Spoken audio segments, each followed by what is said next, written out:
mais qu'est-ce qu'il fait lui? Et l'attaque de Tadej Pogacar à plus de 50, 80, 100 km de l'arrivée. De nouveau Pierre Rolland, attaque de Pierre Rolland.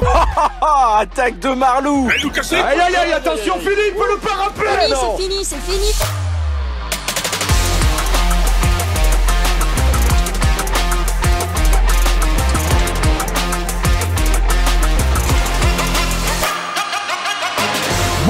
Bonjour à toutes et à tous, podcast spécial Tour des Flandres, forcément à quelques heures du départ du Ronde van Vlaanderen, hommes et femmes.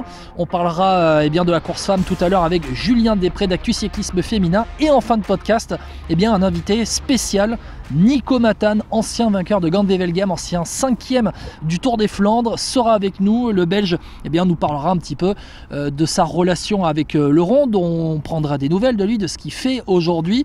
Vous verrez que c'est un homme assez occupé quand il s'agit de la semaine du Tour des Flandres. Et puis on parlera un petit peu de comment il voit la période aujourd'hui avec Van der Poel et Pogacar, avec un regard assez aiguisé. Vous aurez l'occasion de l'écouter à la fin de ce podcast. Mais pour commencer, j'accueille un autre guest, forcément, Étienne Gourceau de Dico du Sport. Salut Étienne. Salut Guillaume. Alors écoute, je n'ai pas la prétention d'avoir les capacités cyclistes d'un Nico Mathan, mais on va essayer d'animer tous les deux ce podcast avec le plus de brio possible. Bon, on va essayer, on va faire notre maximum pour parler donc de ce Tour des Flandres qui donc se déroule dimanche, comme les hommes comme les femmes. Faut qu'on commence tout de suite, Étienne. Alors, bon, on parlera du Tour des Flandres après, mais il faut qu'on commence tout de suite par la disaster class des Visma Lease the Bike. Et alors de Van Aert à travers la Flandre, je te laisse choisir, c'est qui le fautif pour toi là, ce qui s'est passé mercredi avec la victoire de Nelson Poles face à 3 Visma Lease the Bike. À chaud, j'ai vraiment dit que c'était Van Aert le fautif.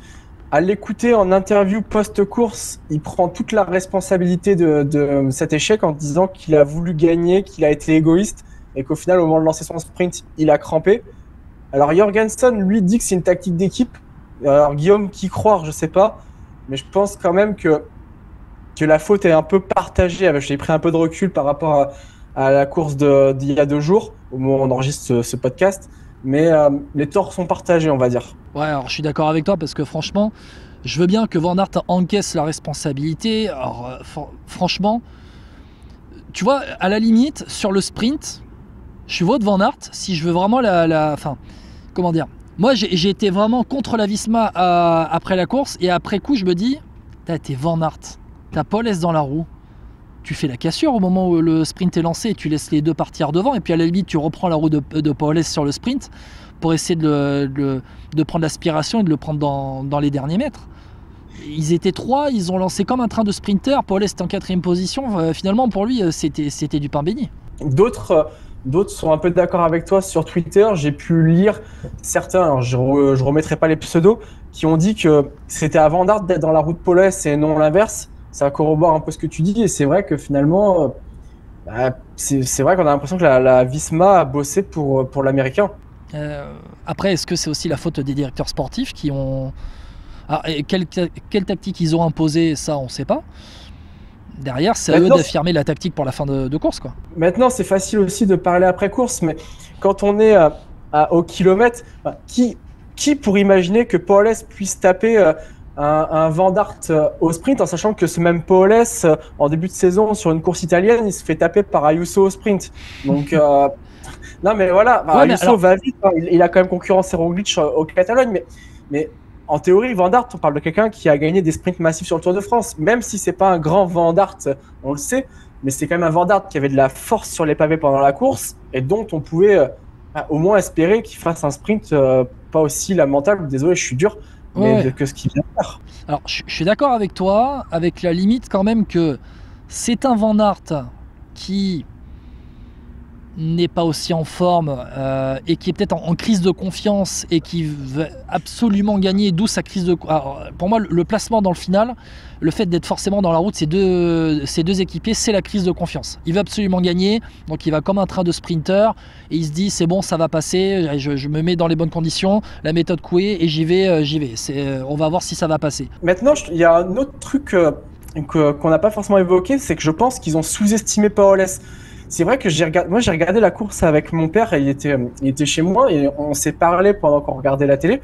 Et au moment où les trois Visma se retrouvent en tête, je lui dis écoute, je trouve que Paul S il suit facilement, je le trouve qu'il a beaucoup de force et qu'il est vraiment facile aujourd'hui, ce qui était loin d'être le Paul S du début de saison d'ailleurs. Et à partir de là, quelqu'un qui suit facilement, malgré, parce qu'ils ont quand même mis des cacahuètes, hein, les trois, hein, dans les monts, j'aurais pas aimé être dans la roue. Et Paul S, non seulement il était dans la roue, et en plus il l'était avec une certaine facilité. Je l'ai jamais vu grimacer de la course. Et quand t'as de la fraîcheur, forcément pour le sprint c'est plus facile, même si t'es pas un pur sprinter. Alors, je suis d'accord avec toi, et ça va rejoindre ce que je voulais dire, la suite. C'est que Paul S, ils l'ont pas attaqué, pratiquement pas attaqué. Ouais. Et dans le final, dans les 5 derniers kilomètres, Stannard contre Quickstep, Ethics Quickstep à l'époque. Certes, Stannard il gagne, mais il se fait harceler dans le final et il va prouver à la pédale qu'il a la gagne dans les jambes. Et là, Paul S a pratiquement pas été attaqué. Ouais, c'est clair, il y a eu cette micro-cassure, mais qui n'est pas vraiment une attaque quand Benoît. C'est pour ça que je dis pratiquement. Et c'est vrai qu'à ce moment-là, c'est de nouveau édifiant parce que on l'avait vu suivre avec facilité dans les monts. Alors il revient avec une espèce de facilité aussi sur le duo devant. Waouh, à ce moment-là, je pense que je suis dans les voitures des DS des Visma, je commence déjà à me gratter la tête, tu vois. Ouais, complètement. Et pour toi, ça donne quelle place à Wout van Aert sur le round 2 dimanche, ce qui s'est passé mercredi là? En tout cas, pas les deux premières. Et est-ce que tu me posais la question dans le sens, est-ce qu'il doit être leader sur le round? J'ai envie de te répondre que la Visma, si elle veut l'avoir, elle a quasiment aucune chance de gagner. Hein. Je vais être dur une nouvelle fois avec l'équipe néerlandaise. Si elle veut avoir une chance de gagner, il faut pas raisonner en termes de leader. Il faut faire une tactique à comme l'équipe de France en 2021 sur les championnats du monde. Il faut décanter la course très tôt, quitte à envoyer un des deux leaders très tôt sur la course. Maintenant, lequel? J'ai envie de dire n'importe quoi, celui qui arrive à partir. Mais il faut obliger les Alpecin, les UAE à rouler. Il faut obliger Van Der Poel et Pogacar à faire des efforts qui peuvent être un peu superflus. Sinon, c'est pas la peine. Tu peux envoyer Tige Benoît aussi. Ouais, mais je pense qu'il faut envoyer vraiment du gros. C'est-à-dire que Benoît, c'est un très bon coureur, mais c'est pas un coureur qui sera pris autant au sérieux qu'un Wout van Aert ou un Matteo Jorgensen. Je sais pas si tu vois ce que je veux dire. Ouais, je vois ce que tu veux dire. Maintenant... Et de toute façon, ils ont perdu. Ils ont perdu à la pédale. Faut être réaliste. Ils ont perdu à la pédale. Ils ont quand même tenté un mouvement à 3. Est-ce que c'est peut-être ce qu'on va voir aussi dimanche? C'était une répétition pour toi? Attention, il n'y avait pas Van Der Poel, il n'y avait pas Pogacar. À suivre. Malgré tout, avec tout le respect que j'ai pour la start list à travers la Flandre, le niveau il sera 2 points au-dessus autour des Flandres quand même. Oui, forcément, t'as raison. Bon, dimanche, on va passer sur ce round de Van Vlaanderen. Dimanche, est-ce que le duel Pogacar-Van Der Poel est inévitable? Et est-ce que c'est le plus beau de l'histoire du cyclisme? C'est la question qu'on peut commencer à se poser. Oui, il est inévitable, je pense. Alors, il peut être évité, mais par des concours comme des chutes, et c'est vraiment la dernière chose que je souhaite personnellement. Oui, ou crevaison. Encore que crevaison, on a vu que ça pouvait ne pas les affecter l'un comme l'autre. Hein. Je pense qu'une chute, ça sera plus problématique parce qu'il y a des traces physiques. Encore que Pogacar dans l'Estrade, il est tombé et il a gagné quand même. Mais oui, je pense que pour moi, je vois pas comment il peut être évité ce duel. À moins qu'il y ait une course totalement folle et que tout repose sur les Alpecin et les UAE. Je vois pas comment on peut échapper au duel. Alors, on va quand même détailler un peu les équipes qui sont au départ, mais la composition des équipes pour Alpecin et UAE, parce qu'on va voir, notamment chez UAE, on a mis quand même une petite armada. Alpecin, Van Der Poel avec Gianni Vermeersch, Quinten Hermans, Xandro Meurice, Timo Kellich, Sylvain Dillier qui va encore faire 300 bandes tout seul en tête et Edvard Planckaert. Et chez UAE, Tadej Pogacar avec Florian Vermeersch, ancien 5e de Paris-Roubaix, Tim Wellens qui a déjà fait... Deuxième de Paris-Roubaix en effet, Florian Vermeersch. Tim Wellens qui a déjà fait top 5 il me semble sur le round. Jonathan Narvaez qui est un très très bon Ardennais qui va être aussi intéressant, vainqueur notamment sur le Giro l'année dernière ou il y a 2 ans. Et en battant Pogacar à la pédale. Et en effet, sur le Giro. Quand Narvaez était chez Ineos. En effet, Nils Pollitt qui a fait avec Morgado et Bjerg le tir groupé au podium et au pied du podium l'année dernière. Ça fait quand même une sacrée armada autour de Pogacar. Le meilleur équipé, en tout cas le meilleur entouré pour ce round 2, c'est Tadej Pogacar plutôt que Mathieu Van Der Poel, on est d'accord? Disons que les deux sont bien entourés, mais que Pogacar est vraiment très bien entouré. Et qui peut plus jouer sur une course de mouvement où on va encore avoir une tactique comme dans la Cipressa mais sur 100 bornes avec les UAE qui accélèrent dans tous les monts. Franchement, le seul défaut de cette équipe UAE, c'est que tactiquement, on le sait, c'est assez fragile. Hein. On l'a vu plusieurs fois, notamment dans les courses où il n'y a pas Pogacar cette saison, où tactiquement, ça a été compliqué quand même. Hein. Ils ont perdu des courses à cause de ça d'ailleurs. Heureusement qu'ils avaient un Pogacar ou un Ayuso qui sont vraiment au-dessus du lot physiquement et qui permettent de rattraper des situations qui étaient parfois plus que moyennes, mais il y a des fois ça s'est retourné contre eux aussi. Je vais rappeler les vainqueurs des courses de préparation, Étienne, pour ce Tour des Flandres. Au Omloop, la victoire de Søren Warrenskjold avec à Kuurne après Jasper Philipsen, et puis notamment au Grand Prix E3. Alors, la semaine dernière, il y a eu le Grand Prix E3 avec Mathieu Van Der Poel et Mats Pedersen avec son raid solitaire à Gand-Wevelgem. Il n'y avait ni Pogacar ni Van Der Poel au départ de Gand-Wevelgem. Il n'y avait pas de Pogacar au départ du E3. Le Bruges de Panne, c'était plutôt une classique, semi-classique de sprinter. Et Dvarsdorp-Vlaanderen, donc mercredi, avec, à travers la Flandre, avec Neilson Powless. Les favoris. On a l'habitude, Étienne, 3 de 1 étoile comme sur PCM, et on le fait aussi dans Vélo Podcast. Les 3 étoiles, j'ai même envie de te dire quasiment 4 étoiles. Mathieu Van Der Poel et Pogacar, les deux, on en a longuement parlé, c'est les deux seuls. Oui, c'est vraiment. J'ai presque envie de les mettre les deux à 4 étoiles. 3 ouais, toi aussi. Sur mon barème et le reste à 1 étoile finalement. Parce que. Alors bon. Voilà. J'ai presque envie de dire que la bagarre pour la 3e place, elle est peut-être plus ouverte qu'elle ne l'a jamais été sur un ronde. Alors, bon, tu sais quoi? Pour qu'on ait des gens à 2 étoiles, je vais te mettre Van Der Poel et Pogacar à 4 étoiles. On va passer à 2 étoiles ensuite. J'ai que 3 noms en 2 étoiles. Et chez les femmes, par exemple, à titre de comparaison, j'en ai beaucoup plus. Tu vas voir. Mats Pedersen, Filippo Ganna, Matteo Jorgensen à 2 étoiles. Eh ben, écoute, moi j'ai envie. C'est peut-être parce que je l'aime bien, mais après ce qu'a fait Neilson Powless sur À travers la Flandre, eh ben, il est totalement revenu au top et j'ai envie de l'inclure dans ce groupe. Parce que c'est un 2 étoiles. Ouais, c'est un coureur résistant, c'est quand même quelqu'un qui a déjà fait au moins un top 10 sur cette course, qui la connaît bien. Polyvalent, si la course se lance de loin, c'est quelque chose qui peut aussi l'arranger parce que ça va éliminer du monde, notamment en vue d'un potentiel sprint pour des accessites. Et ouais, je pense que, pour moi, je trouve qu'il a largement autant prouvé sur des monts pavés cette année qu'un Jorgensen. Finalement, il a été aussi fort que Jorgensen sur À travers la Flandre. Et une course où il y a des monts et des secteurs pavés. Pour moi, maintenant, s'il a le niveau qu'il a eu mercredi, il est largement au niveau des autres. Hein. Alors, Pedersen, on a tendance à le mettre haut et finalement il a jamais été, je l'ai jamais vu tranchant sur un monument flandrien. Il a fait une fois 2e en 2018, mais un peu dans la peau d'un outsider. Mais depuis c'est plus des petites déceptions que des grandes satisfactions. Alors, Neilson Powless, il a déjà fait 5e du round 2, c'était il y a 2 ans. Voilà. Moi, je l'ai à peine, j'ai même pas classé dans mes 1 étoile, mais bon, allez, tu sais quoi, je vais te l'inclure dans les 1 étoile. Pour revenir à Mats Pedersen, on peut se dire quand même que le Grand Prix E3 est la course de préparation qui nous dessine le mieux le visage du prochain round 2 quand même, avec le scénario de course, et tu inclus forcément Pogacar à la lutte avec Van Der Poel, mais celui qui a le plus impressionné derrière Van Der Poel, c'était Mats Pedersen quand même.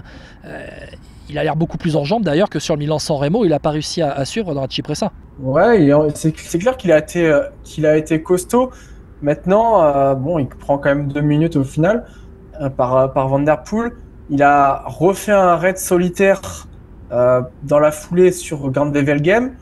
Derrière, il a encore fait énormément d'efforts. Alors, totalement à contre-temps mercredi. Et d'ailleurs, mercredi, c'est ça qui m'inquiète, c'est que je ne l'ai pas trouvé saignant. Parce que même quand il a attaqué dans les monts, il a jamais. Enfin, il y avait toujours 20 gars dans la roue. Et ça, je trouve que c'est quand même pas hyper rassurant parce que c'était quand même des monts qui sont loin d'être faciles sur À travers la Flandre. En forme trop tôt pour toi? J'ai peur que. Je sais pas si c'est une question d'informe trop tôt ou le fait d'avoir fait trop d'efforts. Et je pense qu'il y a un problème de Mats Pedersen. Il s'est fait 60 bornes en solitaire à Gand-Wevelgem le dimanche. Hein. C'est ça.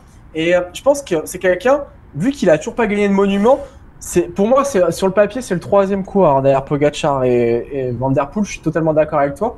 Mais il veut tellement montrer qu'il est pas si loin d'eux qu'en fait, pense qu'il en fait trop. Et déjà l'année dernière, je trouvais qu'il en avait fait beaucoup. Et finalement, il est arrivé malade au round. Et je pense qu'il n'y avait pas de hasard. D'ailleurs, sur le round, il avait encore fait n'importe quoi. Et je pense que c'est ça qui peut le perdre, c'est qu'il veut trop prouver qu'il peut être un géant. Et en fait, pour moi, il en est pas si loin. Mais il faut juste fais ta course et arrête de vouloir trop en faire. Finalement, je trouve qu'il se grille les ailes trop facilement. Et c'est ça qui me fait peur chez lui. Alors, je suis d'accord avec toi sur le fait qu'il veut trop en faire, qu'il veut absolument remporter un monument. D'ailleurs, reportage Chasing the Cobbles de Eurosport Max sur lui prouve qu'il veut absolument, il cherche absolument à remporter alors un monument et un monument pavé.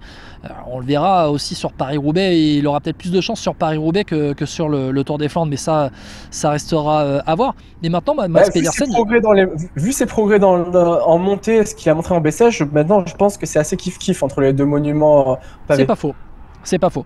Maintenant, Mats Pedersen, je le mettrai pas tout seul en 2 étoiles, mais parce que Pipo Ganna, moi sur ce qu'il m'a montré à Milan-San Remo, sa capacité à grimper, on a vu à Tirreno, sa capacité à suivre au début là, sur le E3 quand ça attaque avant de se faire décramponner, il a quand même prouvé que c'était aujourd'hui un coureur qui s'est un peu affiné et qui développe une puissance extraordinaire.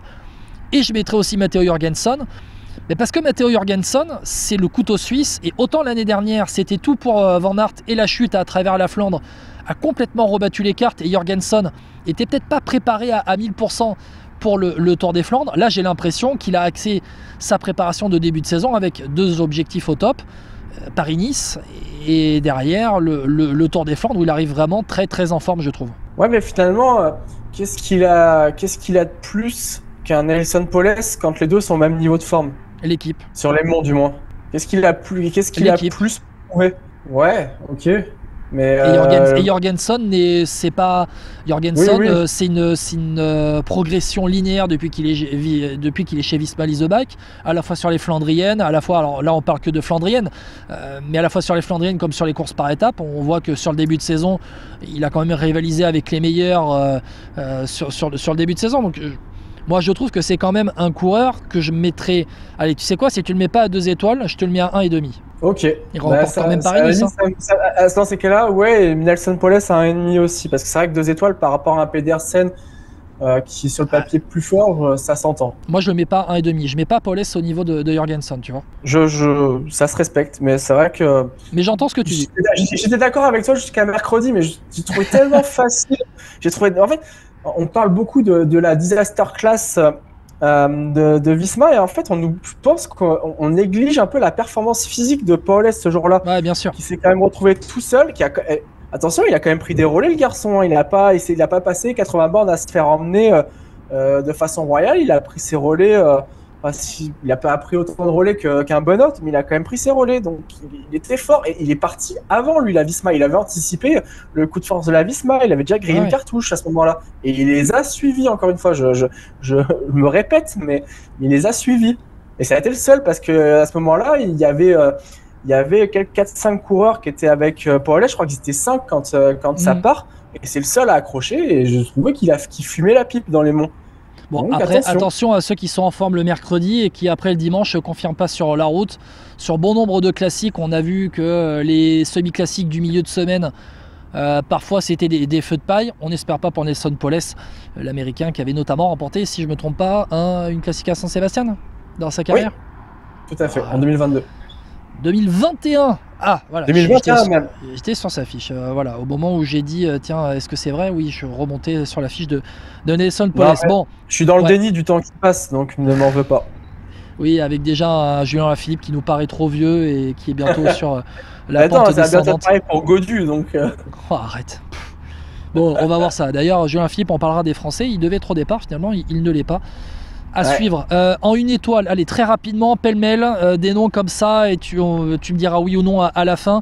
Kung, Van Aert, Stuyven, Girmay, Wellens, Merlier, Sheffield, Christophe, Valentin Madouas, à 1 étoile.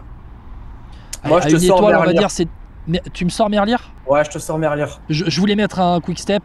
Peut-être pas Merlier, mais un Casper Pedersen, qui a fait 4ème, il me semble, au E3 la semaine dernière. Ouais, mais Casper Pedersen, il peut avoir la tête de quelqu'un qui peut faire une bonne surprise. Après, écoute, je regarde un peu les différentes start lists. La Red Bull Bora sur le papier, une belle armée de Flandriens, mais le problème c'est que leur belle armée de Flandriens sont tous à la rue, donc j'ai du mal à en dégager un. Michael Les frères Matthews, Van Dyke ou attention, Pitty, ouais. Michael Matthews, faut pas l'oublier. L'année dernière, Oui, il s'est c'est vrai. déclassé, mais techniquement, c'est lui qui est deuxième du round ou troisième. C'est Donc, mais après, on peut Luca regarder un Mozzato peu. encore. Ouais, après, faut pas. J'ai envie de mettre quand je vois le début de saison de Astana, tu te dis bah c'est pareil. Il y en a toujours un qui va faire un top 10. Un petit Mike Tennyson qui va te faire top 10 là encore. Ouais, je pensais à Ballerini aussi, qui est quand même un Flandrien à la base, mais enfin qui est un coureur flandrien, c'est un Italien, mais c'est un spécialiste des Flandres. Mais c'est vrai que sur le papier, tu te dis non, il n'y en a aucun qui est capable de faire top 10. Et à la fin, il y a toujours un Astana dans le top 10 de chaque grosse course. Donc, on ne sait jamais. On avance dans ce podcast, Étienne. On va citer la liste des triples vainqueurs du round 2 parce que le titre, l'intitulé de ce podcast, c'est que j'ai mis pour ce podcast, c'est un round 2 pour l'histoire. Pourquoi ? Parce que chez les femmes, il se peut que si Longo Borghini ou notamment Lotto Kopecky l'emporte, elles soient les seules à avoir 3 victoires dans l'histoire du round 2 femmes. Mais chez les hommes, eh bien, je vais détailler ceux qui ont gagné 3 fois le Tour des Flandres. Ils sont 1, 2, 3, 4, 5, 6, 7 à avoir gagné 3 fois le Tour des Flandres. On va remonter dans le temps. Attention, Achille Buys, les années 40, 41, 43. Les années 50, allez, à la lisière des années 40 et 50. Fiorenzo Mani, 49, 50, 51, le triplé. Eric Lehmann, on arrive dans les années 70, 72, 73. Et après, on arrive dans les années 90 avec Étienne. Il doit y avoir du Johan Museeuw, forcément. Forcément, 93, 95, 98. Il reste 3 noms. Tu les as, les triples vainqueurs ? Bonnen, Van Petegem et Cancellara. Alors, Bonnen. Et Van Der Poel, pardon, Van Der Poel aussi. Voilà. Alors, il y en a un qui est en trop. Ouais, alors Bonnen, Cancellara et Van Der Poel. Ouais, voilà, tu l'as. Van Petegem double vainqueur. Et 2 fois alors. Exactement. C'est peut-être sur Paris-Roubaix qu'il a plus brillé. 2 fois pour Peter Van Petegem qui avait fait le doublé d'ailleurs Paris-Roubaix Tour des Flandres en 2003. Tom Bonnen 2005, 2006, 2012. Ouais. Et Tom Bonnen est d'ailleurs, je pense et je crois, le dernier champion du monde à gagner avec le maillot arc-en-ciel. Bah non, Van Der Poel. Tour des Flandres et forcément Mathieu Van Der Poel.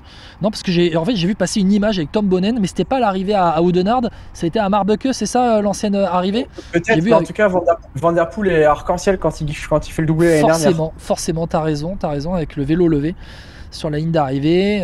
Bien évidemment, ça fera un verre pour moi la prochaine fois. Fabien Cancellara 2010, 2013, 2014 et Mathieu Van Der Poel 2020, 2022, 2024.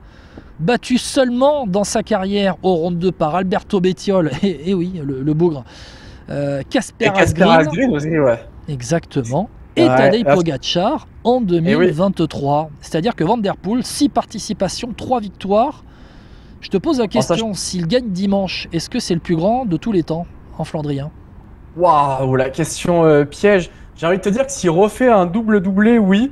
S'il gagne le Tour des Flandres, oui aussi, mais un immense oui s'il fait le doublé Tour des Flandres Paris-Roubaix, parce que je pense que le doublé, sauf vérification de ta part, je pense qu'il n'a jamais été fait dans l'histoire du vélo.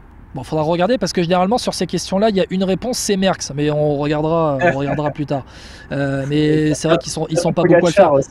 Oui, aussi. Mais là sur les Flandres, sur les Flandriennes, les pavés, on se dit quand même que Mathieu Van Der Poel, t'imagines, 6 participations, 3 victoires. Il me semble que sur la victoire d'Alberto Bettiol, il doit faire tous les malheurs du monde. Ouais, et sur sa première participation, il règle le sprint du peloton des poursuivants, non, des outsiders ou des favoris qui arrivaient derrière. À regarder, il me semble qu'il fait 4 ou 5. Ouais, il fait 4. Ouais. Je crois qu'il fait 4. En ayant crevé, en ayant pris une grosse chute à 80 bornes de l'arrivée, dont tout le monde disait qu'il reviendrait ne serait-ce même s'il remontait sur le vélo, c'était fou. S'il revenait sur le peloton des favoris, c'était encore plus fou. Et je pense que c'était quasiment lui le plus fort ce jour-là avec Bettiol. Oui. Mais il était encore tout jeune sur la route. Kasper Asgreen, il fait 2e. Ouais, il se fait battre au sprint, un sprint 1 contre 1 avec le Danois qui fait une course de zinzin ce jour-là d'ailleurs. Enfin, Asgreen, cette course-là, c'était extraordinaire. Enfin, c'est pas l'année où il y a Madouas aussi dans le sprint qui fait 3 et Pogačar qui lève la main. Non, c'est l'année suivante ça, c'est 2022. En effet. C'est Van Der Poel qui la gagne d'ailleurs. Bah oui, voilà. Van Der Poel 1, Van Der Poel 2. Qui gagnera Paris-Roubaix dans la foulée, et après Madouas 3 et Pogačar 4 qui qui a fait un sprint très très moyen, on va dire. Oui, voilà, bien ouais. Et Pogacar, donc, qui le bat en 2023 avec une victoire en solitaire. Ouais. Bon, on va voir, parce que peut-être qu'on aura ce scénario-là dimanche. Avant de passer au pronostic, les Français, bon, là ça va être la Bérésina, très rapidement. Laporte, malade. Sénéchal, Clavette sur Paris-Nice, si je ne me trompe pas. Alaf, qui devait être au départ, malade, il ne sera pas là. Est-ce que, allez, au niveau des Français, j'ai sorti 2 noms quand même. Je vais revérifier leur présence, voilà. Valentin Madouas, Pierre Gauthierat. Parce que Pierre Gauthierat, je suis un peu de près ce petit Gauthierat. Je t'avoue que tout à l'heure, quand tu as cité la liste des lignes étoiles, j'avais presque envie de la rajouter, Gauthierat. Donc je suis obligé. C'est quand même un coureur qui a beaucoup de talent. C'est un endurant aussi. C'est quelqu'un qui aime bien quand les courses sont difficiles et se lance de loin. Génération Romain Grégoire, Lenny Martinez. Ils se tiraient la bourre les 3 dans le comité de Bourgogne-Franche-Comté chez les juniors d'ailleurs. C'est ça. Après, il y a un Mathis Louvel du côté d'Israël qui a aussi quelqu'un qui est capable d'avoir des résultats sur les Flandriennes. C'est quelqu'un qui a fait par exemple 17e de Gand-Wevelgem, qui a fait 21e de l'E3 Saxo Classique. C'est loin, mais c'est loin d'être catastrophique. C'est quelqu'un qui est quand même en progrès par rapport à la saison passée, qui découvre les Flandriennes cette année et qui même mine de rien, a quand même des résultats qui sont pas si mal. Mais après, si on parle de top 10, évidemment, à moins qu'il soit parmi ceux qui anticipent et qui soient dans la résistance, ça va être dur. Moi, je serais un Mathis Louvel, je prendrais l'échappée matinale en espérant d'être repris le plus tard possible. Mais à la pure pédale, ça va être dur d'entrer dans le top 20. Mathis, si tu nous écoutes, voilà, tu as la tactique donnée par Étienne. Valentin Madouas, Pierre Gauthierat. Alors moi, Pierre Gauthierat, c'est vraiment, je te le dis, le gamin que je suis un petit peu sur les pavés qui monte. Valentin Madouas, on sait que c'est un coureur très endurant. Au-delà des 6 heures, il est très fort. Au-delà des 200 bornes, il est très fort. Bon, lui, plus la course sera dure et mieux ce sera pour lui. Le problème, c'est que souvent, il peut perdre les courses parce qu'il est mal placé dans les monts et que derrière, soit au mieux, il grille des cartouches à revenir, au pire il revient pas. Et ça lui a coûté certainement l'année dernière un bon classement sur le Tour des Flandres où il est tout le temps mal placé sur les monts. Avoir la tactique double tête avec Stéphane Kung aussi pour la Groupama FDJ annonce 10-12 degrés avec du soleil, pas de pluie, donc une course qui devrait pas être si dure que ça, c'est le printemps exactement. Dans les Flandres, Étienne, on termine avec un pronostic. Pronostic vainqueur du Tour des Flandres. Tadej Pogacar. Bon, mais puisque tu as dit Pogacar, je vais te dire Van Der Poel. C'est histoire de rester bien dans le thème du l'un contre l'autre alors. Voilà, vraiment par esprit de contradiction alors que voilà. J'enregistre. On connaît Guillaume maintenant. Forcément. Attends. Hop, voilà. Alors, pour tout te dire, hein, on enregistre le podcast, moi j'enregistre le podcast en tout cas sur une aire d'autoroute entre Lyon et Grenoble. Bon, pour tout vous dire, on a enregistré Julien ce jeudi et Nico Matane, je viens juste de l'enregistrer avant Étienne. Vous aurez le podcast dans l'ordre, vous verrez bien. Mais voilà pourquoi il y a ce petit bruit derrière. Ouais, oui. Je suis dans une position plus confortable que toi, je dois le reconnaître. Mais après, on enchaîne tous les deux sur du rugby d'ailleurs. Bon, c'est quand on va rester sur du cyclisme parce que... C'est beau. C'est beau, exactement, c'est beau. C'est beau, c'est tout ce qu'on veut. Bon, bah, toi, Pogacar, moi, Van Der Poel, et forcément, ça sera Mats Pedersen qui va l'emporter. Imagine, ça serait... moi, je l'aime bien, Mats, donc j'aurais du mal à imaginer la fin de sa carrière sans monument, parce que, attention, il est champion du monde. Oui. Mais c'est tellement un beau coureur, c'est que c'est un esprit offensif. Généreux aussi. Généreux, enfin... Ce serait triste, mais le problème c'est qu'il est... Tu sais, ça m'a fait penser... En fait, c'est un peu le Joe Wilfried Tsonga du cyclisme. Finalement, c'est un mec qui est hyper doué et qui est tombé sur la pire époque du cyclisme pour espérer gagner un monument, finalement. Bon, bah, Joe Wilfried, si tu nous écoutes, hein, voilà, aussi, voilà, t'es refait. C'est un compliment, hein, Joe Tsonga a une carrière extraordinaire au vu de la période sur laquelle il est tombé. Le mec a battu tous les grands chelems, il a eu 2 Master 1000. Là, finalement...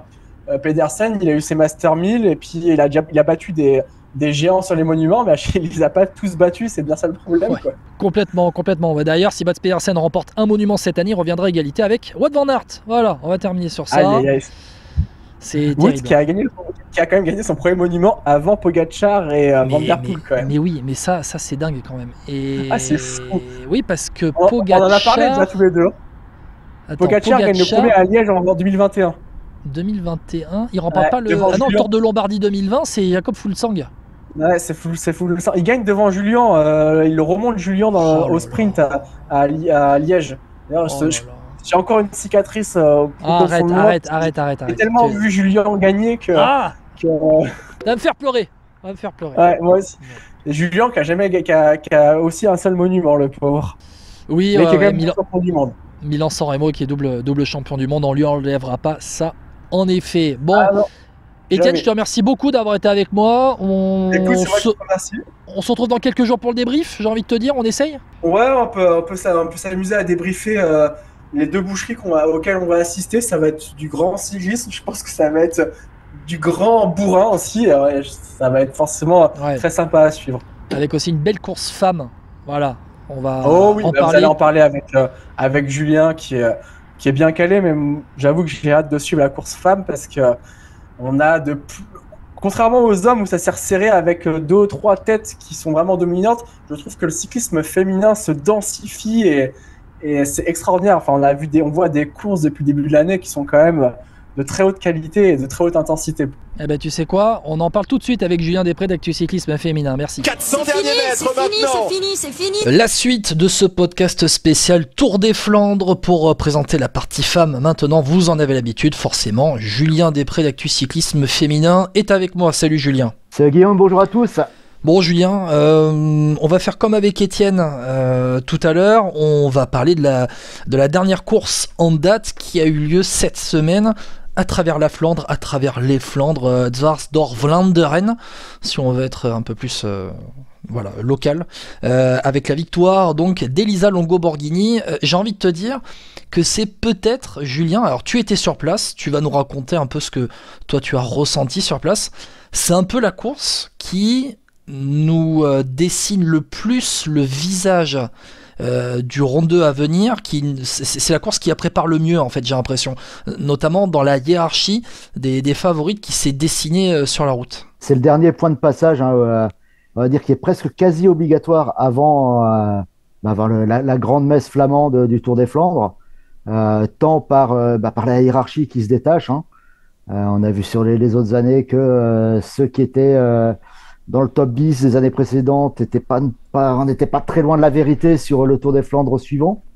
Et surtout, c'est le dernier passage dans les monts, dans le dernier repérage des monts en vitesse course, dans certains monts qui vont être empruntés dimanche. Alors, 2 enseignements de cette course, pour moi, tu me dis si tu es d'accord.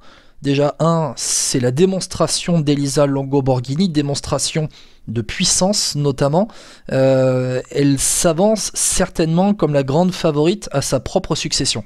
Vu l'état de forme d'Elisa Longo Borghini, de ce qu'elle a démontré hier, oui, il va falloir compter sur elle pour succéder elle-même et on en parlait en off tout à l'heure pour devenir la seule à avoir gagné 3 Tours des Flandres. Ouais, parce que pour le palmarès du Rond 2, on va le donner tout de suite. Il y a 1, 2, 3, 4, 5 femmes qui ont remporté 2 fois le Tour des Flandres dans l'histoire. La toute première, c'est la néerlandaise Mirjam Melkers en 2005 et 2006. On va remonter le calendrier. L'allemande Judith Arndt en 2008 et 2012. Annemiek van Vleuten 2011-2021, on se dit quand même que sur 10 ans c'est assez incroyable. Et bien Elisa Longo Borghini pourrait faire pareil, puisque son premier round c'était en 2015, son second c'était l'année dernière, et puis le doublé de Lotte Kopecky en 2022 et 2023. Justement, Lotte Kopecky, alors elle a beau avoir fait 2e hier donc à Waregem pour Dwars door Vlaanderen. Moi c'est celle qui m'a le plus inquiété. Elle fait 2e, elle remporte le sprint du groupe des poursuivantes, mais elle a été lâchée à 40 bornes de l'arrivée dans un mont.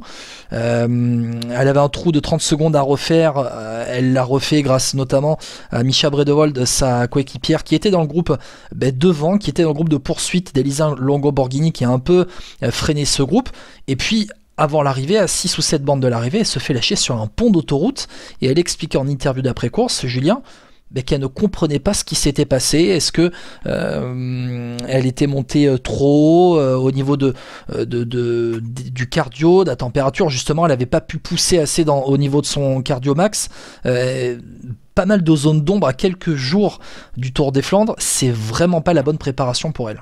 C'est pas la bonne préparation, ça peut aussi donner un signal à ses adversaires de dire attention, si nous on arrive à tenir la cadence qu'on peut la pousser dans ses cardio et qu'elle est pas bien, ça peut ne pas être mauvais.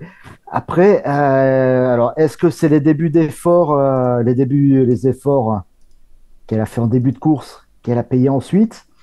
On sait pas, parce que là où elle saute, hein, c'est vraiment pas dur, c'est un pont d'autoroute où normalement une coureur en forme pour la gagne de Wargame ne doit pas sauter, quoi. Alors, elle saute après, enfin avant à 40 bornes de l'arrivée, dans un mont où normalement, bon, le Tokopeki qui a déjà fait deuxième d'un Tour de France, elle doit pas se faire lâcher. Normalement, tu fais pas lâcher dans Othon, dans le Ottonberg, si mes souvenirs sont bons. Normalement, tu sautes pas là, surtout pas à 5 jours d'un Tour des Flandres, quoi. C'est que forcément, il y a un petit quelque chose. Soit elle a eu un problème technique, on n'a pas eu l'info à ce moment-là, soit elle était vraiment pas bien du tout, quoi. Alors, problème technique, je pense qu'elle nous l'aurait dit pour expliquer un petit peu sa mésaventure. Elle l'aurait dit en après-course. Elle n'a jamais évoqué cela. Donc moi, c'est ce qui m'interroge vraiment. Et puis, au-delà de sa deuxième place dans un Tour de France, donc ce qui prouve qu'elle sait grimper, elle est championne du monde en titre, avec un second sacre acquis quand même sur un parcours qui était très accidenté en Suisse l'année dernière. Donc bon, on va voir ce que ça va donner pour Lotte Kopecky, la championne du monde belge qui donc arrive pour ce Tour des Flandres, pas vraiment dans la meilleure des formes. Très rapidement, rappeler les vainqueurs des courses de préparation à ce Ronde van Vlaanderen, avec la course d'ouverture qui était le Omloop Nieuwsblad, qui s'est déroulé très exactement le 1er mars avec la victoire surprise de Lotte Claes de la Arkea B&B Hotel. On se souvient, alors le peloton des favorites qui avait voulu jouer un peu avec les échappés, et puis l'FDJ Suez qui était toute seule à mener la poursuite. On a voulu leur dire vous vous débrouillez, et puis finalement ils ont dit vous voulez jouer à ça, il n'y a pas de souci, on va jouer. Et on s'est retrouvé avec une victoire donc de Lotte Claes devant la polonaise Orella Nerlo, et Demi Vollering avait pris la 3e place au sprint devant Puck Peters. Donc ça, on va voir pour la suite. Le Vannet Hageland remporté par Femke Gerrits, Nokerøkerse par la polonaise Marta Lahr, et puis le Samin et Gandwevelgem remporté par Lorena Wiebes, et puis Dvarsdorp Vlaanderen mercredi remporté par Elisa Longo Borghini. Julien, je te pose la question, qui arrive en meilleure forme pour succéder à Elisa Longo Borghini? Vu la course de mercredi, le Dvarsdorp Vlaanderen, celle qui arrive le plus en forme, c'est Longo Borghini, hein. Le numéro qu'elle fait, où elle sort à 27 km de l'arrivée, elle sort toute seule, elle résiste au retour d'un groupe bien organisé pourtant. Pour se succéder elle-même, une Lotte Kopecky, voire peut-être pas contente, et elle va faire le triplé, pas contente de tripler sur le Tour des Flandres. Attention, une Elise Chabet qui arrive dans le groupe de Lotte Kopecky hier, une Kasia Niewiadoma qui était super active. Elle a tenté à plusieurs reprises. Elle était aussi dans le groupe de 6 qui était sorti en contre d'Elisa Longo Borghini avant le regroupement. Ça, c'est des coureurs qui vont être là, qui vont vouloir se montrer. D'autant qu'une Kasia Niewiadoma va recevoir le renfort de Cécilie Uttrup-Ludwig, qui était absente sur ces petites courses de préparation. Kasia Niewiadoma qui l'année dernière jouait la victoire, avec Longo Borghini dans le final du Ronde 2 qui était assez incroyable à suivre, une énorme course. On se souvient déjà que Lotte Kopecky a eu quelques difficultés sur la course de l'année dernière, donc on va suivre cela. Mais déjà par rapport à la course homme, où on se dit que la victoire va se jouer entre deux coureurs, Van der Poel et Pogačar, avec 1, 2 voire 3 noms max derrière qui peuvent éventuellement tirer leur épingle du jeu. Là chez les femmes, on se dit ok, Longo Borghini la favorite numéro 1, mais derrière, on peut citer au moins 5 à 6 noms qui peuvent jouer la victoire. Je ne parle même pas de jouer le podium derrière une éventuelle 2e ou 3e place, mais jouer la victoire très clairement. Alors, on va peut-être avoir une course beaucoup plus ouverte que chez les hommes, où, comme tu dis, ça va se tourner à 4, 5 noms avec deux super favoris, on peut même mettre 2 ogres. Là, derrière Longo Borghini, ça pousse, hein. On va avoir du Lotte Kopecky, Ne serait-ce que même dans l'équipe de l'Auto Kopecky, bah, ça peut aussi. On va en parler. Ça peut aussi dégoupiller chez l'équipe française FDJ Suez. Ça peut aussi. Il y a deux noms, peut-être deux, trois noms qui peuvent ressortir. Pareil chez Team Visma Lease the Bike. Vous savez, ça fait déjà beaucoup plus de noms, quoi. Alors, bon, c'est vrai que chez les hommes, les favoris 3 étoiles sont plus des favoris 4 étoiles, tellement il y a d'écart en fait entre ces deux favoris et le reste. Là, Longo Borghini, on est plus dans une vraie favorite à 3 étoiles, et derrière, on pourrait même en classer non pas à 2 étoiles, mais à 2 étoiles et demie. Alors, j'ai essayé, hein, on n'est pas sur PCM, mais vous en avez l'habitude, on essaye un peu de classer aussi les favorites et les favoris comme ça. À 3 étoiles, donc j'ai mis dans la... Et tu me dis si tu es d'accord avec moi, Julien, je vais te donner les noms, tu me dis oui ou non, et tu me dis pourquoi. Favorite 3 étoiles, seulement à cause de la course de mercredi. À la base, je voulais mettre Longo Borghini et Kopecky. J'ai relégué Kopecky dans le rang à 2 étoiles. Il n'y a que pour moi Longo Borghini en grande favorite à sa succession. Non. Attention à. Alors, Longo Borghini, oui, est favorite à sa succession, sans aucun doute. Mais attention à une Marianne Vos qui a montré de très très belles choses depuis le début de saison. À 3 étoiles, tu le mets à Marianne Vos ? Moi sur un Tour des Flandres, je mets une Marianne Vos à 3 étoiles, sans aucun doute. Alors, je l'aurais mis plus à Paris-Roubaix qu'au Tour des Flandres, pour tout te dire. Voilà, même si elle a prouvé à maintes et maintes reprises qu'elle avait la bonne patte. Voilà, maintenant elle fait son âge aussi, et dans des profils aussi dénivelés que le Tour des Flandres. On peut toujours se poser la question, hein, finalement, ça peut toujours être une interrogation, même si quand on regarde l'année dernière, même Marianne Vos, elle est quand même dans le groupe qui se joue la 4e place et qui termine à quelques secondes du trio qui joue la victoire. On rappelle le podium de l'année dernière avec Longo Borghini devant Kasiani et Viadoma et Shirin Van Androoy pour la Lidl Trek, mais Van Androoy s'était sacrifié pour Longo Borghini dans le final. Alors moi, derrière Longo Borghini, à 3 étoiles, j'ai mis toute une pelletée, comme on dit chez moi, de 2 étoiles, mais tu vas voir que Julien, ça va rejoindre un peu ce que tu me dis, parce que j'avais mis Marianne Vos en 2 étoiles, forcément, mais j'avais mis donc, le Kopecky, Kasiani et Viadoma, Puck Peters, et j'avais mis, et là tu vas me dire si tu es d'accord avec moi, je pense que sur tous les noms déjà que je viens de te donner, tu es d'accord, on est dans les 2 étoiles ? Moi je mettrais aussi une anglaise qui marche pas mal depuis le début du classique, qui est Henderson, qui se montre, qui attaque, qui a eu un peu de malchance hier, mais qui a une de la malchance dans le final. Elle était pourtant dans le groupe de contre avec Helen Van Dijk, l'Auto Kopecky, l'Auto Kless, qui confirme que c'était peut-être pas une surprise. Son Moped Newsblad. Anna Henderson, tu la mettrais vraiment en 2 étoiles ? Ouais, je la mettrais peut-être bien dans les 2 étoiles, parce qu'elle passe pas mal en ce moment. On parle dans 2 étoiles, on parle de filles qui jouent la victoire, hein, vraiment. Alors, une et demie. Alors, il y a une et demie, voir comment Shirin Van Androoy aura récupéré de sa chute d'hier. Aussi. Si je mets Lorena Wiebes en 2 étoiles, tu es d'accord avec moi ou... Je suis pas choqué. Non, au contraire. Parce qu'elle a prouvé qu'elle passait bien les bosses. Hein. La façon dont elle passait Cipressa Poggio montre qu'elle peut aussi passer des bosses un petit peu plus courtes, mais plus en intensité. Parce que Lorena Wiebes, pour le coup, ça devient une vraie sacrée cycliste, une vraie classique woman, qui remporte le Samin et Egan Wevelgem, qui sait passer les monts. Belle pointe de vitesse, la force du nombre de la SD Works. On va rajouter 2 noms qui se sont rajoutés dernièrement, Julien, et des noms qui vont parler, parce qu'à l'SD Works, il n'y aura pas que l'Auto Kopecky, mais il y aura aussi une Blanca Vas, déjà, la hongroise, qui sait aussi rouler sur les pavés, Misha Bredewald qui, elle, va rouler pour ses leaders, mais il y aura surtout le retour de la grande Anna van der Breggen.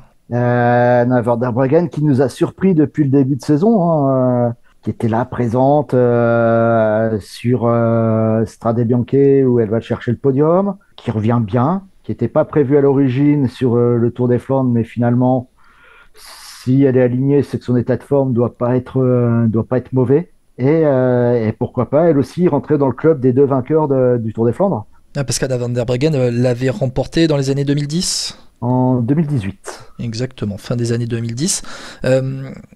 Anna van der Breggen, c'était prévu au départ qu'elle vienne sur le Tour des Flandres ? Non, elle À l'inverse, elle devait faire à travers les Flandres mercredi. Et ça a été échangé, ça a été annoncé hier qu'elle serait au départ du Tour des Flandres, à la place de à travers les Flandres. Donc, hier mercredi, on enregistre ce jeudi. On enregistre ce jeudi, effectivement. Non, mais ça peut être une belle surprise aussi de voir son retour dans les Flandriennes, quoi. Alors, est-ce que pour toi, le craquage de Kopecky explique la participation de Van der Breggen ou le manque de forme de Kopecky? Pas spécialement sur le manque de forme de Kopecky, mais peut-être pouvoir faire ce qu'elle faisait dans la voiture, mais directement sur le vélo, être plus proche de Kopecky pour la conseiller. Alors, bon, tu penses qu'elle va coller à la roue de Kopecky toute la journée pour lui dire va te mettre là, fais ci, fais ça? Ah, peut-être, on sait, parce que elle était assez mal placée dans les premiers monts, hein, Kopecky aussi, donc elle paye aussi ses efforts aussi de devoir se replacer, repasser devant. Donc peut-être qu'elle sera mieux conseillée avec une Van der Breggen, et pourquoi pas pouvoir mieux l'aiguiller et ne pas être perdu en du Koppenberg comme l'année dernière. Après, j'ai envie de te dire que Van der Breggen, c'est comme Pogacar à Paris-Roubaix. Van der Breggen va pas venir pour faire la directrice sportive. On rappelle que depuis son retour dans le peloton, elle fait 3e du Tour de la Communauté de Valence, qu'elle fait 7e du Van Aert à Gueland, qu'elle fait 2e des Strade Bianche. On peut un petit peu comparer les Strade Bianche au Tour des Flandres quand même. Elle fait 23e du Binda, mais qui s'est terminé au sprint, où elle était à la lutte aussi dans le final quand ça a attaqué. Mais quand tu fais 2e des Strade Bianche, que tu colles à la roue de Vollering toute la journée, tu vas sur le Tour des Flandres pour aller jouer la victoire. Ah oui, tu vas pas essayer de visiter les maisons au pied de Quarmont pour acheter, hein. Tu viens clairement pour t'imposer et pour être une carte supplémentaire pour ton équipe. Et alors, pour continuer dans la lignée d'Anna Van der Breggen, il y a un autre nom que j'aimerais que tu me rajoutes, moi, dans les 2 étoiles. Elle n'était pas prévue, de base, sur ce Tour des Flandres. On a parlé de Marianne Vos, on a parlé d'un retour d'une ancienne d'Anna Van der Breggen. On parlera des Françaises après, mais on peut en parler tout de suite.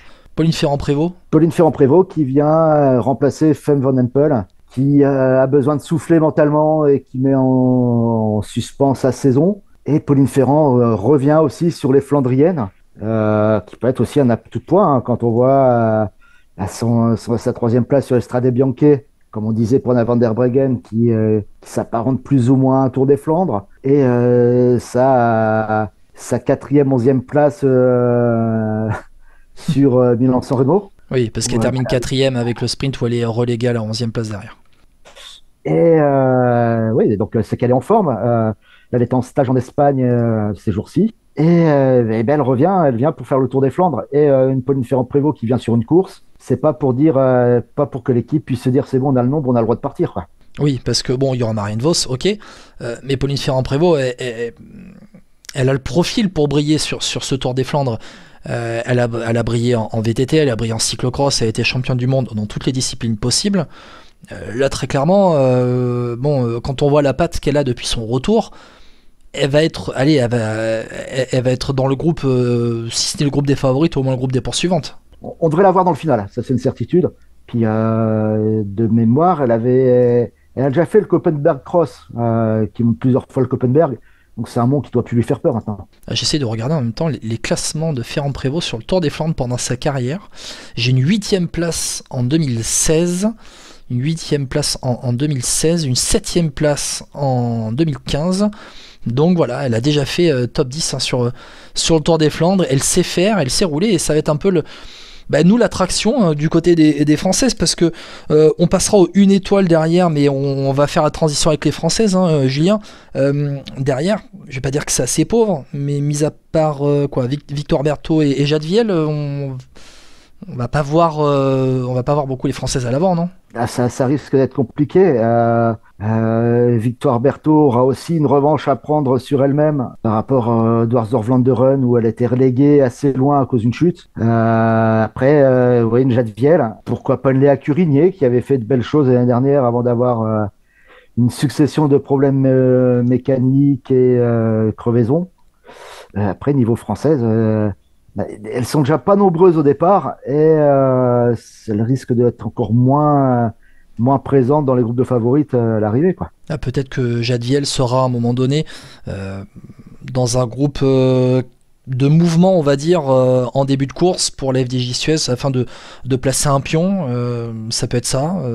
Il l'avait fait avec Amber Crack sur Paris-Roubaix il y a 1 ou 2 ans, si je me trompe pas. L'année dernière. L'année dernière, c'est ça, il y a 1 an.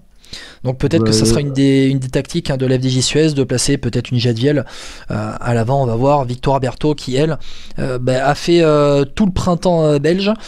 Après dans les places c'était peut-être un peu plus compliqué. Parmi ces belles places on peut donner une 8e place au Nockerokerse, au Grand Prix Xina Uttingen, 11e place au Samin des Dames, 10e place au Vannet Hageland. Voilà, pour le reste, ça a été un peu plus compliqué, 32e à Gand-Wevelgem, et hier, tu disais 74e à travers la Flandre, mais handicapé par une chute. Et il y a une Française qui pourrait nous surprendre, qui a fait quelques beaux top 10 depuis le début de saison, Gladys Verhulst-Wild, qui marche pas mal en ce moment, qui a l'air pas mal en forme. Elle fait encore 6e sur Gand-Wevelgem. Donc c'est qu'elle est aussi... elle a la bonne patte en ce moment, Gladys. À la AG Insurance Soudal Team, dans une équipe qui sera peut-être un peu en retrait. Il y a Justine Guéquier qui est là, ancienne vainqueur sur le Tour de France. Vainqueur d'étape au Grand Bornand. Exactement, Justine Guéquier.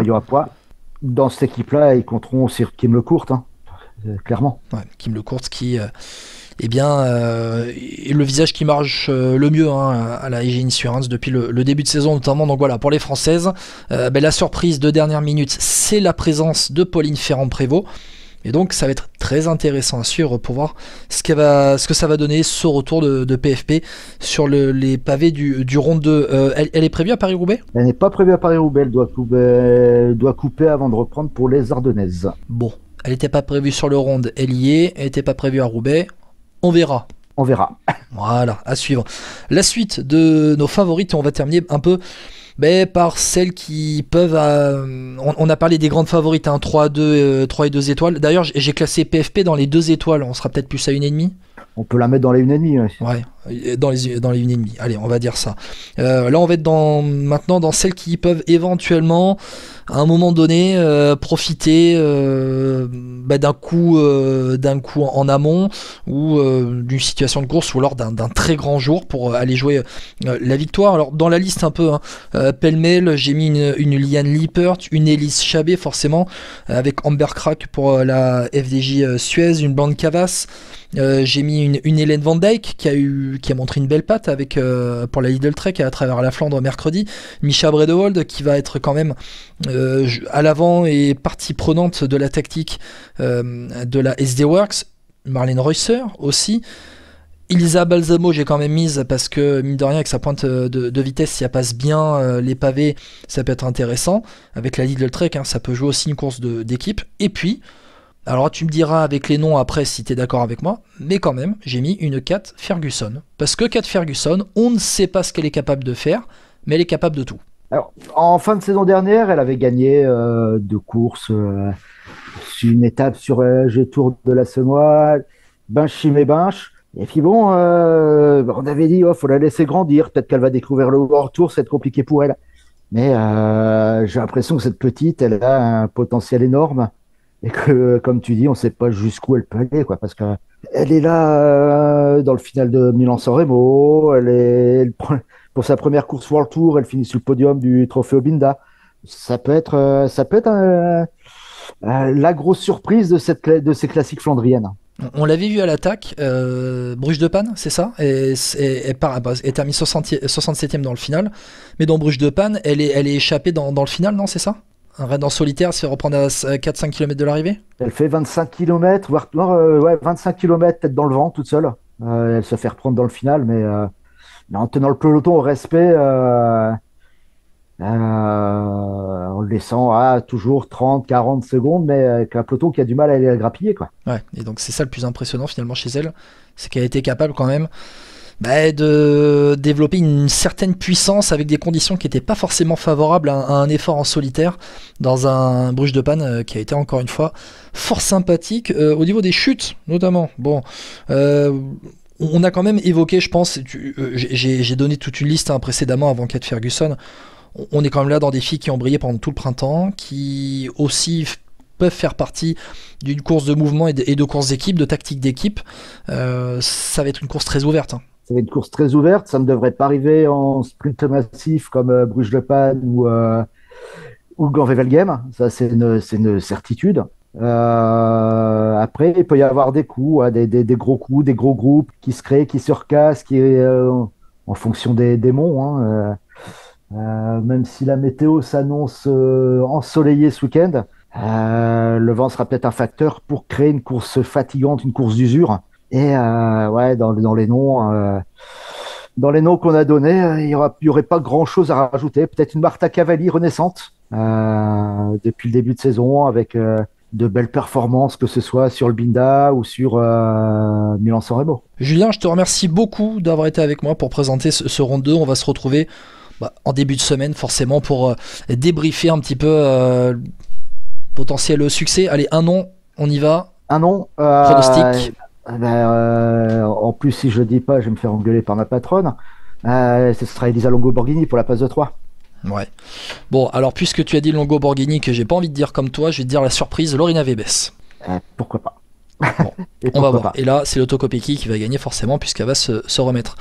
Julien, je te remercie beaucoup d'avoir été avec moi. Merci. Ciao. Julien Després, Actu Cyclisme Féminin, le site internet et puis les réseaux sociaux, Actu Cyclisme Féminin aussi présent sur les courses. Tu seras au round 2, tu seras à Oudenarde Je serai à Oudenarde dimanche et après suite du programme classique, un programme de Flandrien pour nous. Ah, magnifique. Roubaix aussi après ou non? Roubaix aussi, entre deux l'Escaut et puis la course de transition flandrienne, ardennaise, la Flèche Brabançonne. Julien, un grand merci d'avoir été avec moi pour présenter ce Tour des Flandres, mais le podcast il n'est pas terminé parce qu'on accueille dans Vélo Podcast un grand champion pour présenter ce Tour des Flandres, un Belge, Nico Matane est avec nous. On se retrouve tout de suite pour l'interview de Nico Matane. Aïe aïe aïe, attention Philippe, le parapluie.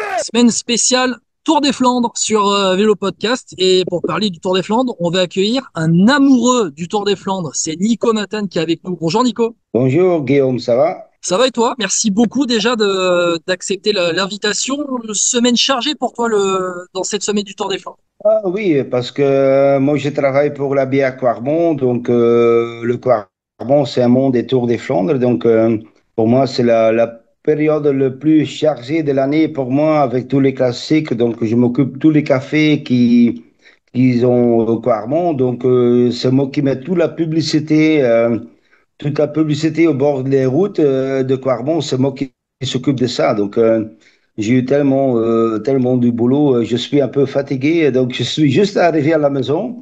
Pour moi le boulot c'est fini, donc ça fait 2-3 semaines que je travaille presque tous les jours pour la bière Quarmont. Donc, pour moi, le boulot c'est fait. Donc, j'ai vu même Pogacar dans la descente de Patersberg qui était là avec son équipe.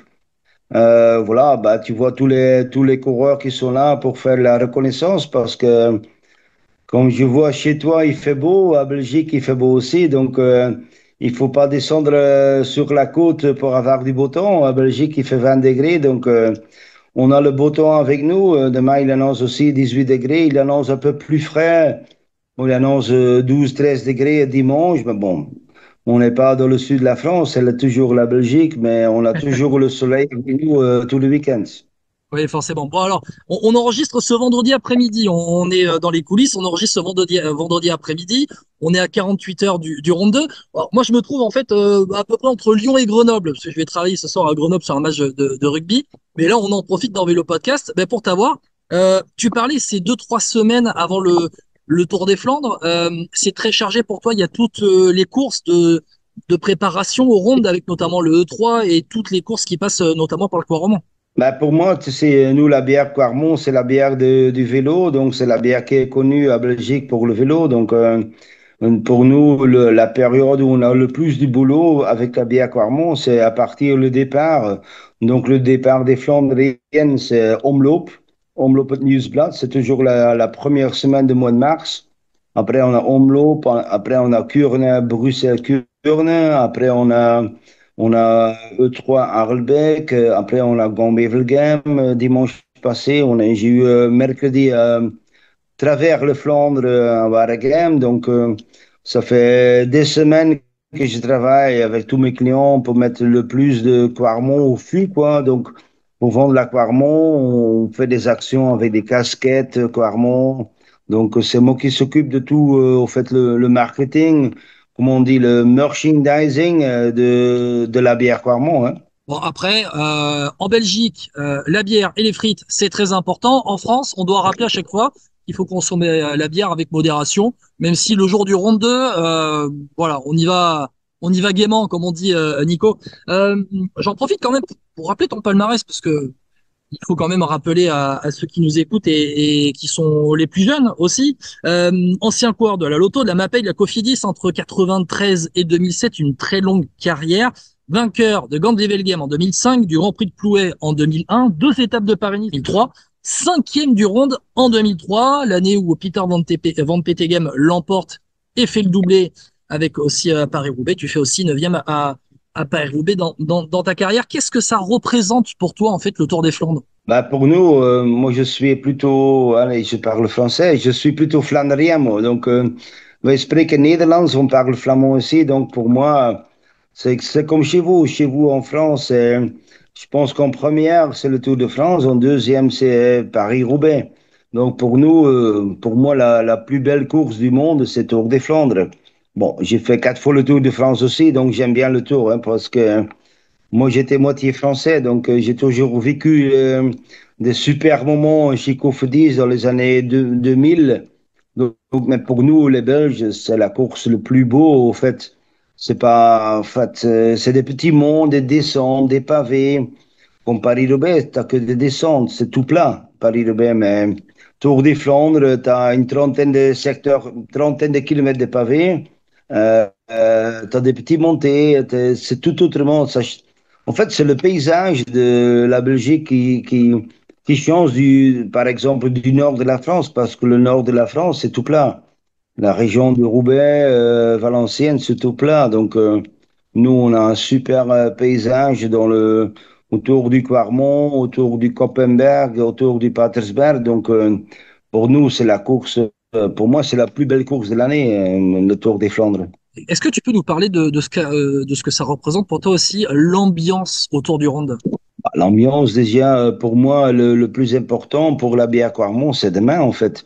C'est pas dimanche, parce que demain matin, donc samedi matin, je pense qu'on a 15 000 touristes qui viennent d'Amérique, d'Italie, d'Espagne et qui participent au Tour des Flandres et qui boivent tous la Quarmont, quoi. Donc, pour moi, le plus important, pour le boulot, quoi, c'est toujours le samedi, parce qu'il y a 15 000, allez, autour de 15 000 participants qui font la ronde demain. Donc, il y a 5 000 personnes qui arrivent sur la grande place de Oudenaarde. Donc, c'est moi qui m'occupe de toute la vente de la bière sur la grande place de Oudenaarde. Donc, pour nous, ouais, pour moi, le ronde, ça commence. Pour moi, c'est plus important demain, parce que dimanche, c'est tout. Moi, je m'occupe plutôt des cafés. Des cafés. Donc, dimanche, c'est tous les VIP. C'est pas moi qui s'occupe de ça. Mais bon, l'ambiance, déjà, tu vois, je suis très proche comme hier, j'étais avec Johan. Il dit tous les jours, il y a de plus en plus de monde qui vient sur le circuit. Comme ce matin, j'ai vu Pogacar, tu vois tellement de cyclos parce que bon, tu as un avantage, c'est le beau temps. S'il y a la pluie, il y a la moitié des gens qui sont là, hein. Donc on a le beau temps avec nous, il fait 20 degrés en Belgique, donc c'est ça qui compte tout, c'est ça le principal de tout. S'il fait mauvais, tu as la moitié des gens, tu as la moitié du vent de la bière, donc il fait beau, donc je pense qu'on va avoir un super week-end déjà pour les coureurs professionnels qui vont participer dimanche. Il va faire 12-13 degrés, pas de pluie, soleil. Demain, il va faire 18 degrés à Belgique, donc c'est bon. Donc, on va passer un moment super, quoi, les 2-3 jours qui arrivent, hein. On va passer aux favoris. Nico, pour toi aujourd'hui, est-ce que Pogacar et Van Der Poel, ce sont les deux seuls favoris de la course? Je pense bien, hein. Il faut toujours voir avec les Tours des Flandres, tu peux avoir beaucoup de chutes. Je pense beaucoup plus des chutes qu'à Paris-Roubaix, parce que je pense que s'il n'y a pas de chute, s'il n'y a pas de crevaison pour Pogacar et Van Der Poel, c'est les deux meilleurs. Donc pour moi, ça va être un sprint entre les deux, quoi. Bon, on ne sait jamais. Pogacar, Van Der Poel, qui va gagner, on ne sait pas. Je pense que Pogacar, il a du mal à faire du sprint avec trois. Quand tu vois, il y a 2, 3 ans, il a perdu le sprint aussi, Pogacar. Quand tu as vu son sprint à Milan-San Remo, c'était pas bien non plus. Donc, quand es sprinter, tu te mets dans la roue de Van der Poel.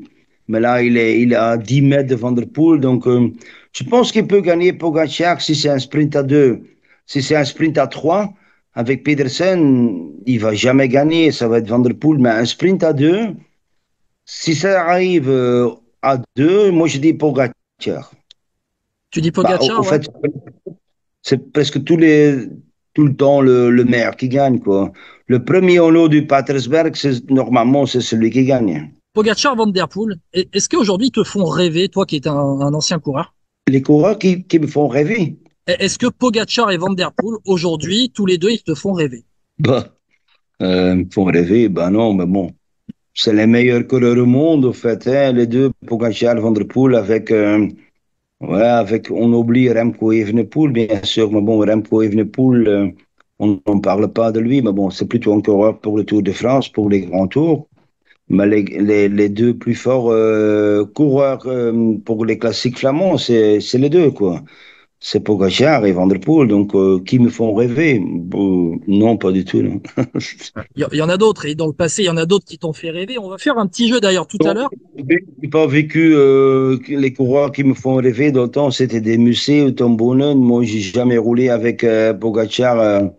Non, non, ça me fait plus rêver des coureurs comme ça. Mais bon, j'ai toujours de respect pour des champions comme ça, hein. Mais bon, non, je regarde la télé, mais bon, c'est pas Est-ce que qu'il je suis t'impressionne au moins? Est-ce qu'il t'impressionne? qui Pogacar. Pogacar et Van Der Poel sur les pavés notamment, ou Pogacar le reste de l'année aussi? Il m'impressionne, bah oui, il m'impressionne bien sûr, Pogacar, ouais. Bon, je suis curieux, il va faire le Paris-Roubaix. Je suis curieux s'il peut gagner Paris-Roubaix. Je pense pas, mais bon, on n'est plus il y a 20 ans, hein. Il y a 20 ans, il y a 30 ans, c'était des gros gabarits, des baroudeurs comme Ballerini, Duclos, Musset, Bonnen. C'est tout changé, donc tu peux plus comparer, on est 2025, tu peux plus retourner dans les années 2000. C'est nul. Non, même Pogacar, il peut gagner. Bon, ça me trouve un peu marrant qu'il peut gagner tout Paris-Roubaix. Il y a 20 ans, c'est pas possible. Un coureur qui a 60 kilos qui peut gagner Paris-Roubaix. Mais tout est changé, donc tout est changé dans le monde du vélo. Je sais pas s'il peut gagner Pogacar Paris-Roubaix, je pense pas. Mais bon, on sait jamais avec lui, on sait jamais. Et ça fait, comment on dit, ça fait des mois que Pogacar qu'il travaille pour gagner Paris-Roubaix. Donc, je ne sais pas s'il peut gagner. J'espère qu'il ne gagne pas. Parce que tu as des coureurs qui sont meilleurs que lui sur les pavés. Tu as Van Aert, tu as Van der Poel, tu as Pedersen qui est bien. Donc, tu peux pas. J'espère qu'il ne gagne pas. Mais bon, il peut gagner, hein. Tu parles de Pogacar, de Van Der Poel, 60 kilos Pogacar qui peut éventuellement gagner le Roubaix, il a déjà gagné le Ronde. Tu le places où, par exemple, un Pogacar et un Van Der Poel, tu le places où par rapport à la hiérarchie des grands noms flandriens de ton époque? Ouais, mais bon, tu peux pas faire des comparaisons entre Van der Poel et Pogacar, ouais, c'est rien à voir. Donc, quand moi j'ai roulé, j'avais un Musée, j'avais Tom Boonen, j'avais tout. Tu peux plus faire une comparaison entre cette époque-là. Toi, tu parles il y a 25 ans, là, on est en 2025. Tu peux plus. Ouais, Johan Musée, c'était peut-être. Bon, allez, c'était un idole à moi. Bon, c'était plutôt un Van der Poel, quoi. Mais bon, tu peux pas. Ouais, je te dis plutôt. Ouais, Van der Poel qui ressemble un peu à Johan Museeuw dans le temps, qui gagnait beaucoup de classiques, qui était champion du monde. Museeuw était champion du monde aussi en 96 à Lugano. Donc, tu peux faire un petit comme gabarit aussi, c'est un peu le même style, Van der Poel et Museeuw. Pogacar, tu peux faire une comparaison avec qui dans le temps, je sais pas, peut-être avec Frank Van den Broek, je sais pas, Pogacar, il est plus fort. Il peut gagner toutes les courses. Lui, il peut gagner le Tour, il peut gagner le Tour des Flandres, il peut gagner toutes les courses. Donc, comment on dit, il a supprimé les classiques E3 et Gambé-Velgem parce qu'il n'a rien à foutre des courses E3 il a rien à foutre de E3 et Gambé-Velgem.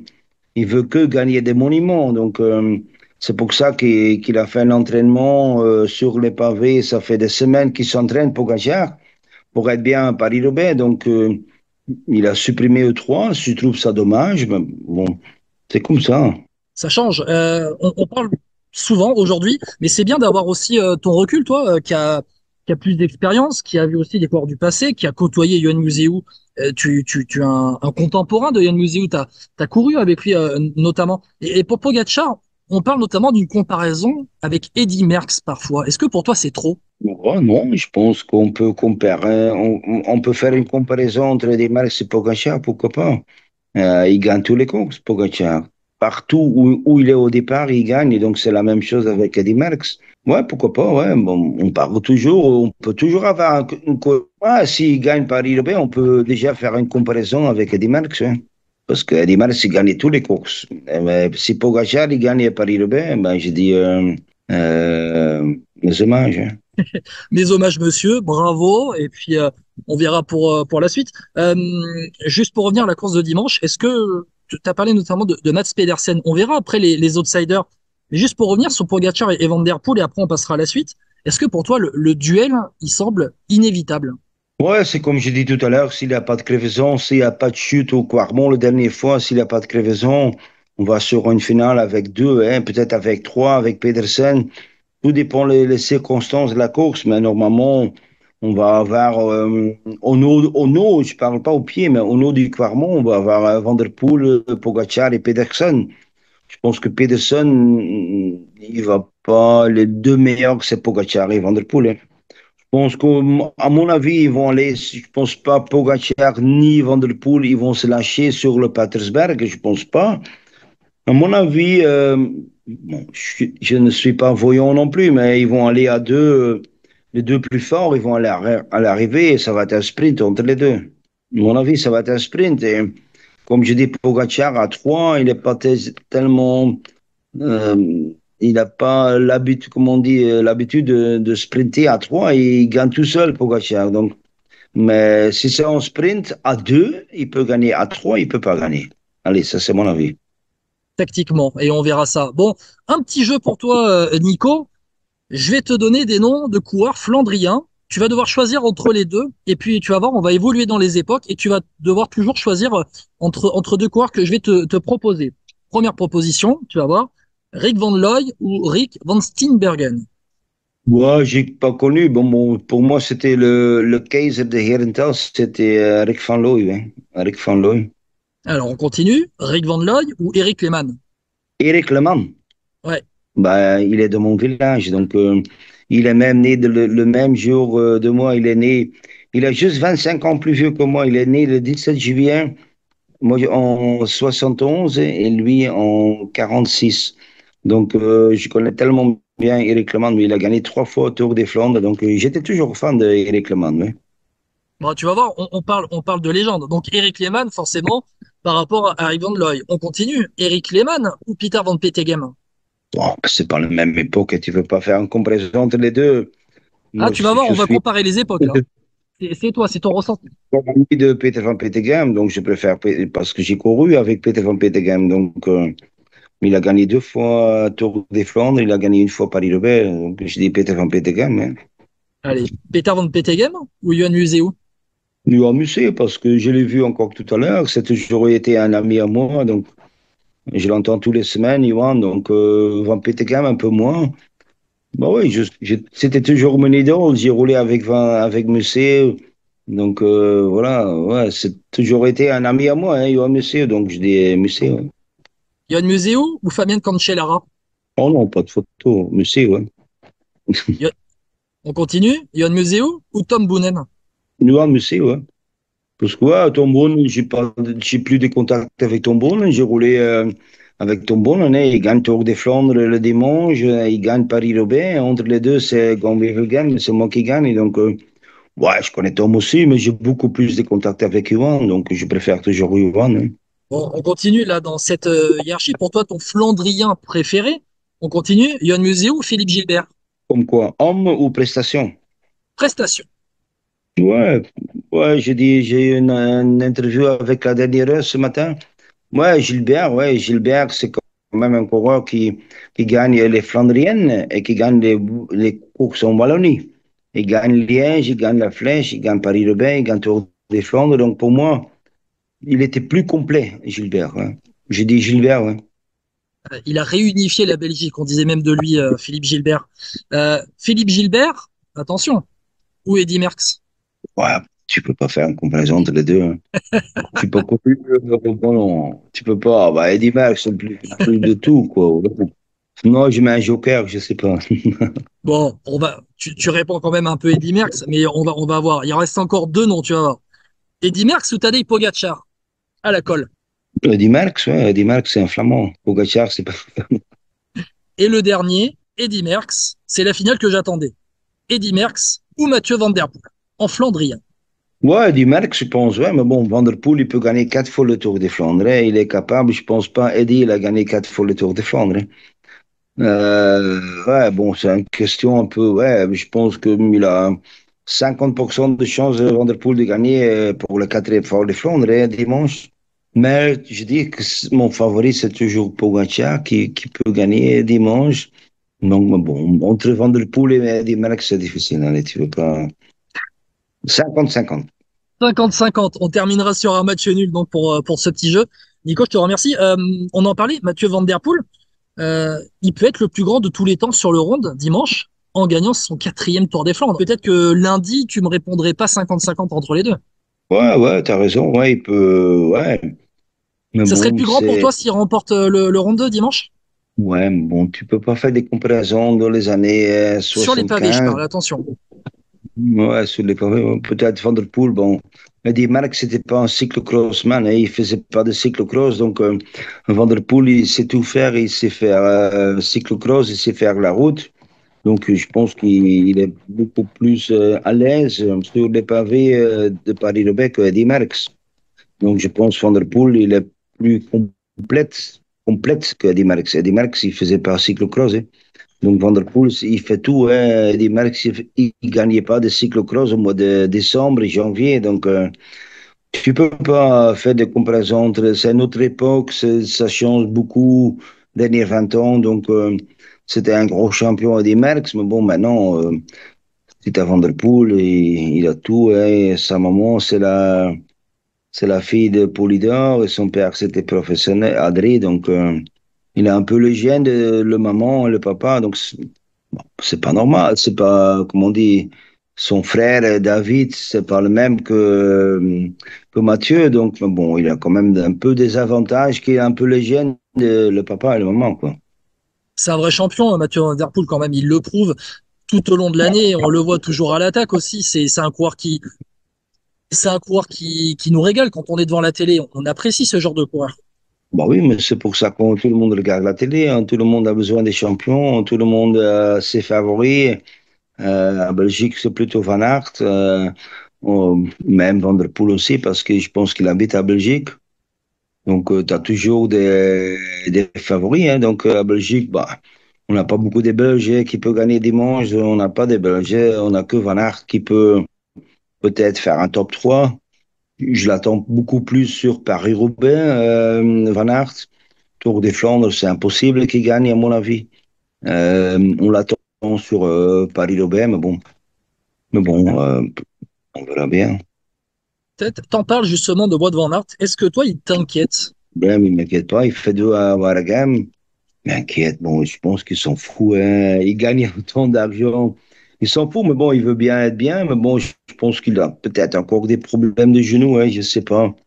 Peut-être il n'ose pas le dire, mais peut-être avec sa chute, il a quand même allez, des ennuis avec son genou, je ne sais pas. Il ne m'inquiète pas. Bon, je pense qu'il s'en fout de ça aussi. Hein. Il veut être bien. Je pense qu'il a bien s'entraîné à Tenerife, au Teide. Donc, je pense Il qu'il est s'entraîne, prêt. il s'entraîne trop là-bas. Il fait pas assez de courses de préparation sur les pavés.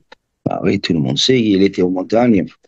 Nous, dans l'époque, on ne faisait pas ça. Nous, dans l'époque, on fait Bessèges, on fait Ruta del Sol, Tour de Méditerranée. Maintenant, ils s'entraînent plus qu'ils font la compétition. Donc, c'est son problème à lui. Hein. Il a un entraîneur, il a un directeur sportif, c'est leur façon de travailler. Donc, c'est plus notre truc à nous parce que nous, on est dépassés. Hein. C'est son problème à lui. Je pense qu'il a tout fait pour être bien, mais je pense qu'il n'est pas au top. Il fait 2 à Waregem, mais bon, Waregem, c'est pas Tour des Flandres. Tu fais 2 à Waregem. Alors, en plus, en étant en supériorité numérique, là, pour le coup, ils se sont fait avoir comme des bleus, comme on dit chez nous. Ah ouais, mais bon, c'est comme ça. Et c'est lui qui a dit je vais gagner au sprint. Il a battu, donc c'est son problème à lui. C'est sa faute à lui qui doit parler avec ses collègues des derniers 3-4 kilomètres.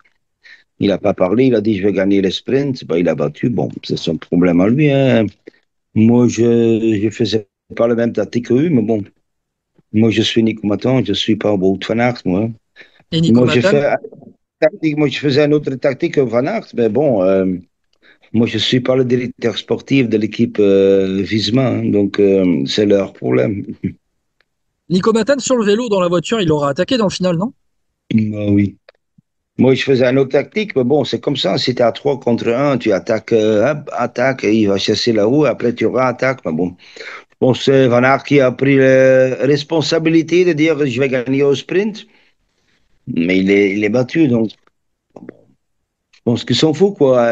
Son truc, c'est gagner des monuments et c'est gagner Paris-Roubaix. Et comme je dis, j'ai toujours confiance en lui pour gagner Paris-Roubaix, hein, Wout van Aert.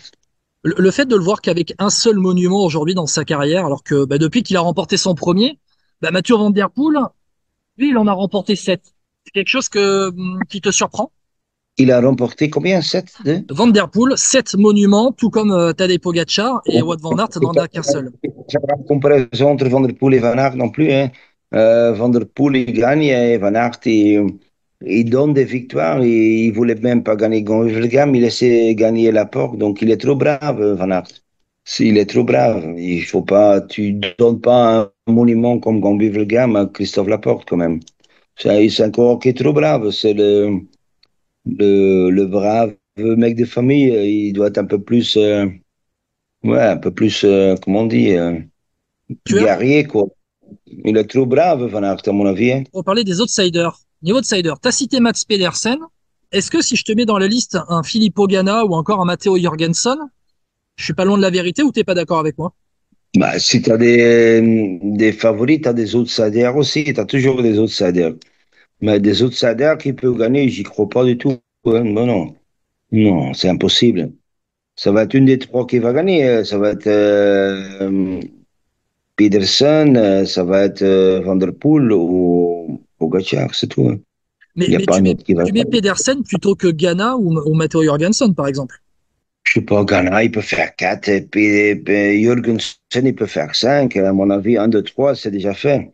Sans chute, sans crevaison, on a bien vu. Si t'es pas bien en E3, si t'es pas bien en Milan-San Remo, tu peux jamais gagner le Tour des Flandres. Donc, les meilleurs, c'était qui? C'était Pogacar, Van Der Poel. Après, tu avais Ghana parce qu'il était dans encore 5 Milan-San Remo, c'était chez lui. Mais bon, Ghana, il va pas gagner le Tour des Flandres, hein. Allez, ça va pas se faire, je pense. Et peut-être Paris-Roubaix. On verra bien parce qu'il a quand même de belles cannes et avec une Et belle on parle, puissance aussi. on parle de Tour des Flandres, mais Paris-Roubaix, c'est autre chose.